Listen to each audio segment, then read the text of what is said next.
Welcome to the Sportsman's Voice Roundup, your weekly look at conservation and sporting community news happening across the nation and on the Hill. Thanks for tuning in. This is the TSV Roundup.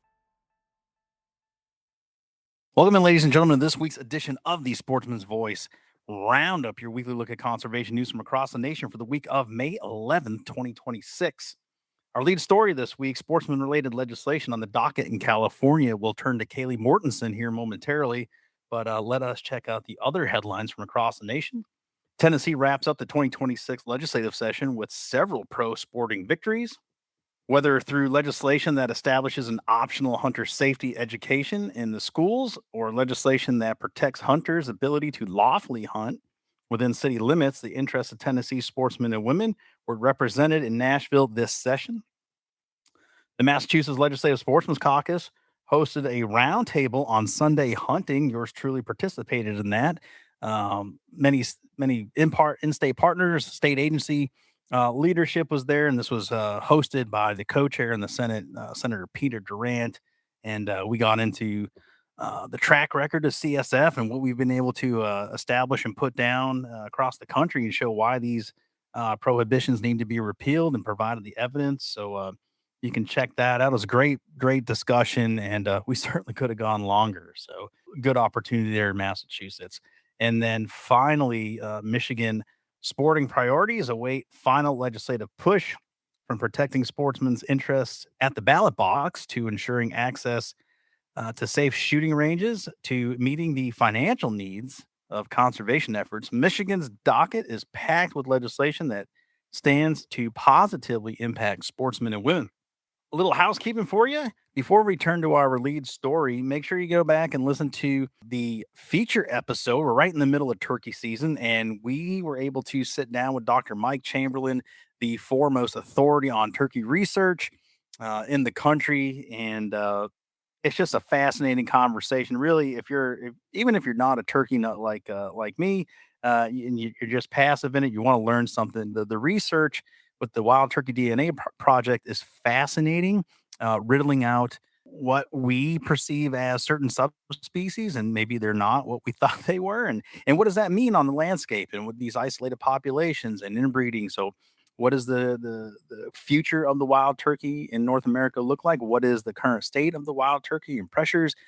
We get into policy that shapes the ability to have healthy flocks and also take on some of the more controversial items in turkey hunting, to like fanning and reaping. Where's the science that would show a negative impact on turkey populations with that practice, as well as are we putting too much pressure on the bird by having traveling turkey hunters? I certainly enjoy doing that, but everyone seemingly seems to be chasing a 49 state super slam.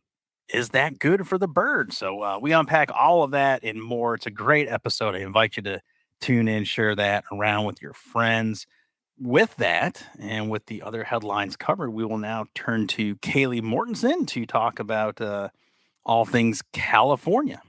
Kaylee, welcome to the show. Got some big doings out there in California. Tell us all about it. Yeah, absolutely. Well, California is well into its legislative session, and there are a few bills of importance to sportsmen out there right now. And one of them is Senate Bill 948, which would require individuals purchasing, selling, or transferring their firearms to complete an 8-hour firearm training course. And that also includes live fire instruction, and that would need to be done beginning July 1st, 2028. This one's pretty crazy, and I was reading your reporting. It would prohibit individuals from moving to California. Basically, well, I guess it wouldn't prohibit them from moving to California, but basically, it would prohibit them from bringing their firearms in the state, which essentially would, I'm not moving there if you're not going to let me bring my firearms in. That's pretty wild. Yeah, and as someone who just moved to California a year ago, this would have impacted me as well. Within Yeah. 60 days, you would need to obtain a valid firearm safety certificate. And so that's kind of a difficult thing to do and to know about as well. A lot of people law abiding citizens moving to the state could get a misdemeanor for something they didn't even know existed. So Yeah, and I have to imagine they probably, not having read the legislation myself or had the inside track like you might, but resources are gonna be an issue on this because if all of a sudden you're having to put millions potentially through this 8-hour course of instruction, they simply will not have enough space or instructors to execute. So now what is the backlog and how long are you getting pushed out? Certainly new people moving in are going to exceed that 60 day limit. exactly, and even just the costs associated with that. So this bill actually was heard in the Senate Committee on Appropriations last month, and Mhm. we wrote an opposition letter, and it was placed on the suspense file. So we're hoping that it stays held and it Yeah. doesn't move forward anymore. Okay. Take us through these other items. These seem to be a bit more positive, and I don't always want to beat up on California like I do New York, but they're kind of one and the same. Let's get some good news. Yeah, well, we're really excited about the other 2 bills that I'm gonna highlight. One is Assembly Bill 1912, and that was actually introduced by our Legislative Outdoor Sporting Caucus member, Assemblymember Heather Hadwick, and it was co-authored by many other caucus members. So the bill would essentially allow individuals who are hunting deer during the archery season to carry a concealed firearm for self-defense. Mhm. Defense, and so this was something that currently was illegal to do in California. um, Archery hunters are restricted from carrying firearms while in the field. And so this is a big one for us, and we're really excited about it. And it's crossed over from the Assembly to the Senate, and it's just Mhm. awaiting the hearing in the Natural Resources Committee.